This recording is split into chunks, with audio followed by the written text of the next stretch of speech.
अस्सलाम वालेकुम नाजरीन। इस किस्त के आगाज़ में लूकस और उसके साथी उस जगह पहुंचते हैं जहां मेहालिस और उसके आदमियों को अर्तुगरुल ने मारा था। लूकस हैरानगी से लाशों को देखने लगता है। फिर वो मेहालिस की लाश भी देख लेता है। इतने में उसे एक जख्मी आदमी की आवाज़ आती है तो वो उससे पूछता है, अर्तुगरुल कहाँ है? आदमी कहता है, वो भाग गया है। फिर लूकस पूछता है, एक जख्मी आदमी ये सब कुछ कैसे कर सकता है?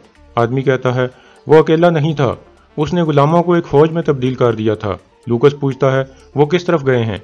आदमी कहता है, सिमको ने उन्हें पकड़ लिया था, वो इस तरफ गए हैं। फिर लूकस और उसके साथी उस तरफ घोड़े दौड़ा देते हैं। जावदार कबीले में तुर्गत और सांजार के दरमियान लड़ाई जारी थी।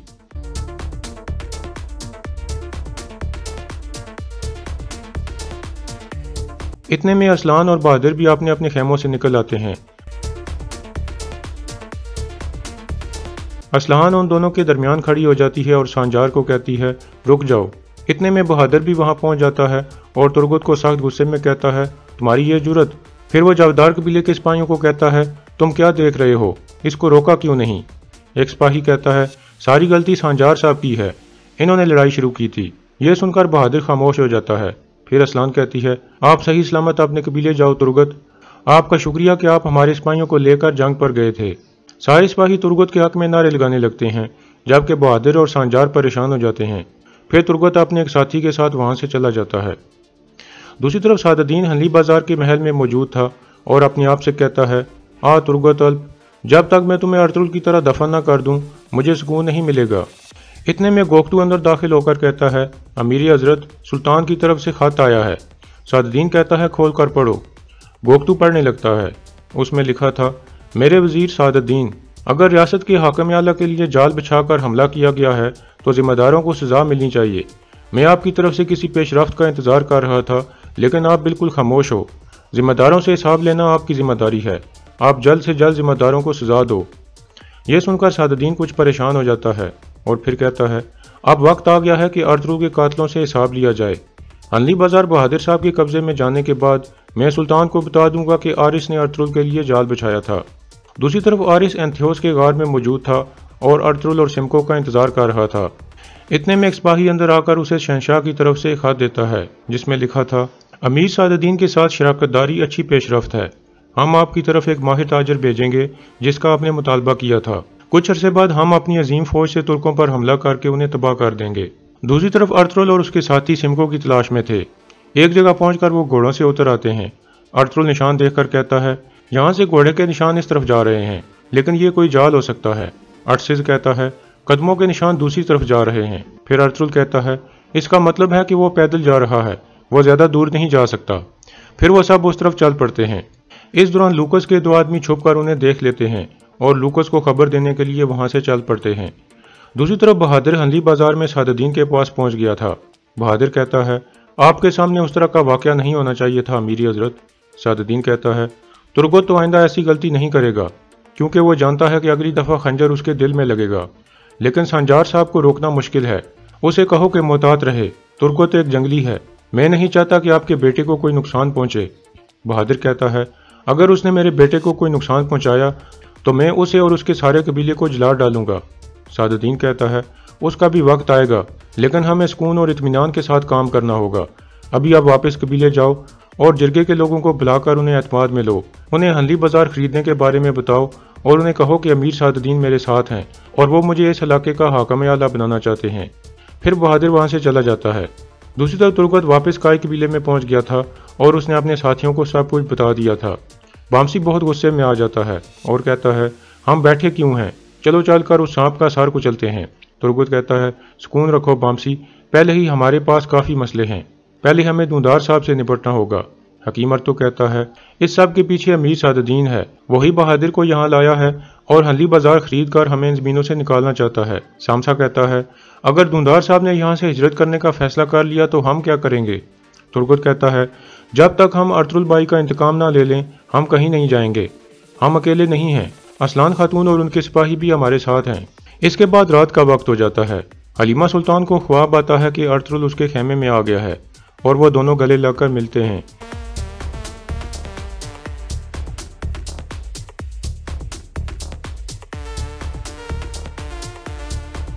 लेकिन फिर अर्तुगरुल वहां से जाने लगता है। हलीमा कहती है, मत जाओ अर्तुगरुल, इतने में उसकी आंख खुल जाती है और वो परेशान हो जाती है। दूसरी तरफ सिमको जंगल में एक जगह मौजूद था और अपने आप से कह रहा था, तुमने मुझसे हर चीज़ छीन ली अर्तुल, सब कुछ तबाह कर दिया, तुम्हें इसका बड़ा हिसाब चुकाना पड़ेगा। इतने में अर्तुल और उसके साथी भी उसके करीब पहुंच चुके थे। अर्तुल अर्सिस को कहता है, इसको चारों तरफ से घेरे में ले लो, हम इसे भागने नहीं देंगे। फिर वो उसे चारों तरफ से घेर लेते हैं। सिमको अपनी तलवार निकाल कर खड़ा हो जाता है और कहता है, हम दोबारा मिल गए अर्तुल साहब, मैंने सुना था कि तुम एक खतरनाक आदमी हो, लेकिन मैंने तुम्हें कम समझा। अर्तुल कहता है, तुमने मुझे कम समझने की कीमत अभी तक नहीं चुकाई सिमको। सिमको कहता है, तुमने भी नहीं चुकाई अर्तुल, मैंने तुम्हारी जान बचाई थी। अर्तुल पूछता है, मेरी जान बचाने के बदले में तुम क्या चाहते हो? सिमको कहता है, मुझे सोना चाहिए अर्तुल साहब, तुम मुझे सोना दो, बदले में मैं तुम्हें बताऊंगा कि तुम्हारे लिए जाल किसने बिछाया था। इतने में एक तरफ से तीर आता है जो सीधा सिमको के सीने में लगता है। फिर लूकस और उसके आदमी अर्तुल पर हमला कर देते हैं।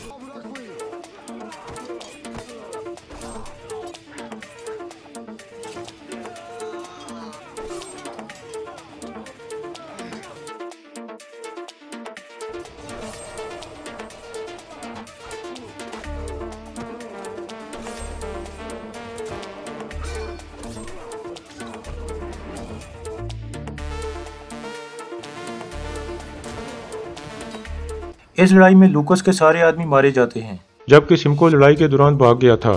लूकस को अर्तुल ने बेहोश कर दिया था। फिर अर्सिस कहता है, सिमको भाग गया है, वो हमें सब कुछ बताने वाला था। अर्तुल कहता है, परेशान मत हो अर्सिस, अब हमारे पास कोई और है ये बताने के लिए। जावदार कबीले में असलहान ने बहादुर को मरकजी खेमे में बुलाया हुआ था और उसे कहती है, मैं सिर्फ कबीले के अमन सुकून के लिए खामोश हूँ, लेकिन अगर आइंदा इस तरह का वाकया हुआ तो मैं आपको अपने कबीले से बेदखल कर दूंगी। बहादुर कहता है, अगर तुमने मुझे डराने के लिए यहाँ बुलाया है तो ये जान लो कि मैं इसे हल्का नहीं लूँगा। मैं यहाँ रियासत के हुक्म पर आया हूँ, कोई भी मुझे इस कबीले से नहीं निकाल सकता। असलान कहती है, अमीर सादुद्दीन आपकी कोई मदद नहीं कर पाएगा, यह कबीला मेरा है और यहाँ मेरी हुक्मरानी चलेगी। बहादुर कहता है, ये मेरा भी कबीला है और बहुत जल्द मैं इस कबीले का सरदार बन जाऊँगा। माजी में तुमने अर्तुल के साथ मिलकर कबीले के लिए मुश्किलात पैदा की और अब तुर्गोतल्ब के साथ मिलकर ऐसा कर रही हो, लेकिन इसका कोई फ़ायदा नहीं होगा। असलान कहती है, अर्तुल साहब रियासत और हक के रास्ते पर चल रहे थे, लेकिन आप किसके रास्ते पर चल रहे हो ये वाज़ेह नहीं है। मैं ये कबीला आपके हाथ में नहीं जाने दूंगी। बहादुर कहता है, हम देखेंगे असलान खातून, हम देखेंगे। अगर दुंदार काय कबीले के सरदार का इंतखाब जीत गया तो तुम्हारी कोई हैसियत नहीं रहेगी। फिर अगर अर्तुल भी कब्र से उठकर आ गया तो तुम्हें इस कबीले का सरदार नहीं रख सकेगा। यह कहकर बहादुर वहां से चला जाता है। दूसरी तरफ जंगल में अर्तुल कुछ खाना वगैरह खा रहा था। इतने में लूकस होश में आ जाता है। अर्तुल कहता है, तो तुम जाग गए हो, आ जाओ कुछ खा पी लो, तुमने हमें बहुत कुछ बताना है। लूकस कहता है, मेरे पास तुम्हें बताने के लिए कुछ नहीं है। अर्तुल कहता है, हमें कोई जल्दी नहीं है, हम तब तक यहीं हैं जब तक तुम हमें बताने का फैसला नहीं कर लेते। लूकस कहता है, मैं तुम्हें नहीं जानता, हम सिर्फ सोना हासिल करना चाहते थे, लेकिन तुम गरीब निकले, मुझे मार दो और ये सब खत्म कर दो। अर्सिस कहता है, ये इतना आसान नहीं होगा, मौत तुम्हारे लिए एक निजात होगी। फिर अर्तुल खड़ा होकर उसके पास आ जाता है और कहता है, अब मुझे बताओ, मेरे पीछे तुम्हें किसने भेजा था? लूकस कहता है, मैं और मेरे आदमी सोने की तलाश में थे, क्या तुम्हें समझ नहीं आई? अर्तुल उसे मुक्के मारने लगता है। लूकस दोबारा बेहोश हो जाता है। इसके बाद अगला दिन शुरू हो जाता है। काय कबीले में जरगा शुरू हो चुका था जिसमें सरदार का इंतखाब होना था। दुंदार कहता है, मेरा फैसला आखिरी है, बाजार एक बहादुर तुर्क को बेचा जाएगा जिसे अमीर सादुद्दीन की मदद हासिल है, और फिर मैं अपना कबीला गुंदोगदो और सुंगर तेगिन बाई के पास मुंतकिल कर दूंगा। यह सुनकर जिरगे के ज्यादातर लोग दुंदार से रजामंदी का इजहार करते हैं। फिर एक आदमी कहता है, अर्तुक साहब क्या करना चाहते हैं? अर्तुक कहता है, मैं अर्तुल साहब के मकसद को जिंदा रखना चाहता हूँ, उनके रास्ते से हटना खैर नहीं बल्कि शर लेकर आएगा। इस बात पर भी जिरगे के लोग रजामंदी का इजहार करते हैं। फिर आयमा खातून कहती हैं, अर्तुक साहब और दुंदार साहब ने अपने अपने मंसूबे बता दिए हैं, अब फैसला आपके हाथ में है। दूसरी तरफ अर्तुल लूकस के ऊपर पानी डालकर उसे होश में लाता है। होश में आते ही लूकस कहता है, जहन्नम में जाओ अर्तुल। अर्तुल कहता है, तो तुम मेरा नाम जानते हो, क्या अभी भी तुम मुझे जानने से इनकार करोगे? मैंने तुम्हारे मालिक के सारे सिपाहियों को एक एक करके मार दिया था और कबूतर के जरिए उसकी तरफ एक पैगाम भेजा था और फिर उसने तुम्हें मेरी तरफ भेज दिया, क्या ऐसा ही है? अब मुझे बताओ कि वो कबूतर कहाँ गया था? लूकस कहता है, मेरे मुंह से खून के अलावा कुछ नहीं निकलेगा अर्तुल। अर्तुल कहता है, तो तुम अपने मालिक के वफादार हो, देखते हैं कि तुम कितने वफादार हो।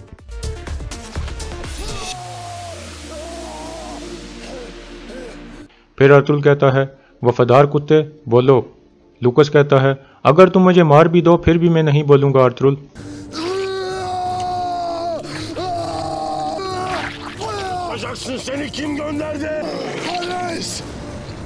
इस तरह लूकस आरिस का नाम ले लेता है और फिर कहता है, वो तुम सब तुर्कों की मौत बनेगा, वो तुम सब को अपने जाल में फंसाएगा जैसे उसने तुम्हें जाल में फंसाया था, तुम सब इन जमीनों से मिट जाओगे।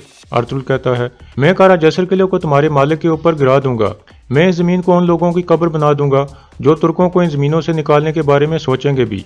फिर अर्तुल उसका गला काट कर उसे मार देता है। काय कबीले में जिरगा जारी था। आयमा खातून कहती हैं, जो लोग अर्तुक साहब को सरदार बनाने के हक में हैं वो अपने हाथ खड़े करें। यह सुनकर बहुत कम लोग हाथ उठाते हैं। फिर आयमा खातून कहती हैं, अब जो लोग धुंधार साहब को सरदार बनाने के हक में हैं वो हाथ खड़े करें। यह सुनकर जिरगे के काफ़ी लोग हाथ खड़े करते हैं। इस तरह फैसला हो जाता है। आयमा खातून कहती हैं, काय कबीले के सरदार धुंधार साहब होंगे। फिर वो सब खड़े हो जाते हैं और धुंधार को मुबारकबाद देने लगते हैं, जबकि हकीम अर्तुक गुस्से में वहाँ से चला जाता है। इसके बाद वो सब सरदार के लिए ज़रूरी रवायात पूरी करने लगते हैं। आखिर में धुंधार कहता है, मैं जल्द से जल्द बाजार बेचकर वापस अपने भाइयों के साथ मुत्तहिद होना चाहता हूँ। ये सुनकर सब लोग खुशी का इजहार करते हैं। दूसरी तरफ अर्तुल कहता है, अर्सिस अभी हमें रवाना होना चाहिए, हमारे पास ज़ाया करने के लिए वक्त बिल्कुल नहीं है और इस पहले ही मेरी गैर मौजूदगी का फ़ायदा उठा रहा होगा।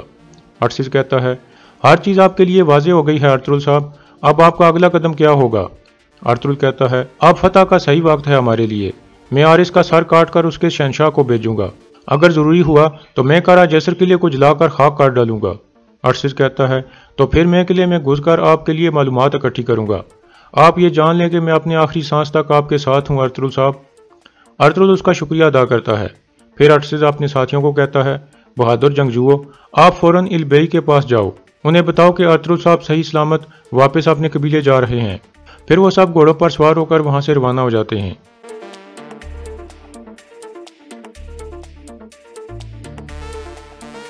दूसरी तरफ आरिस गार में बेसब्री से अर्तुल और सिमको का इंतजार कर रहा था।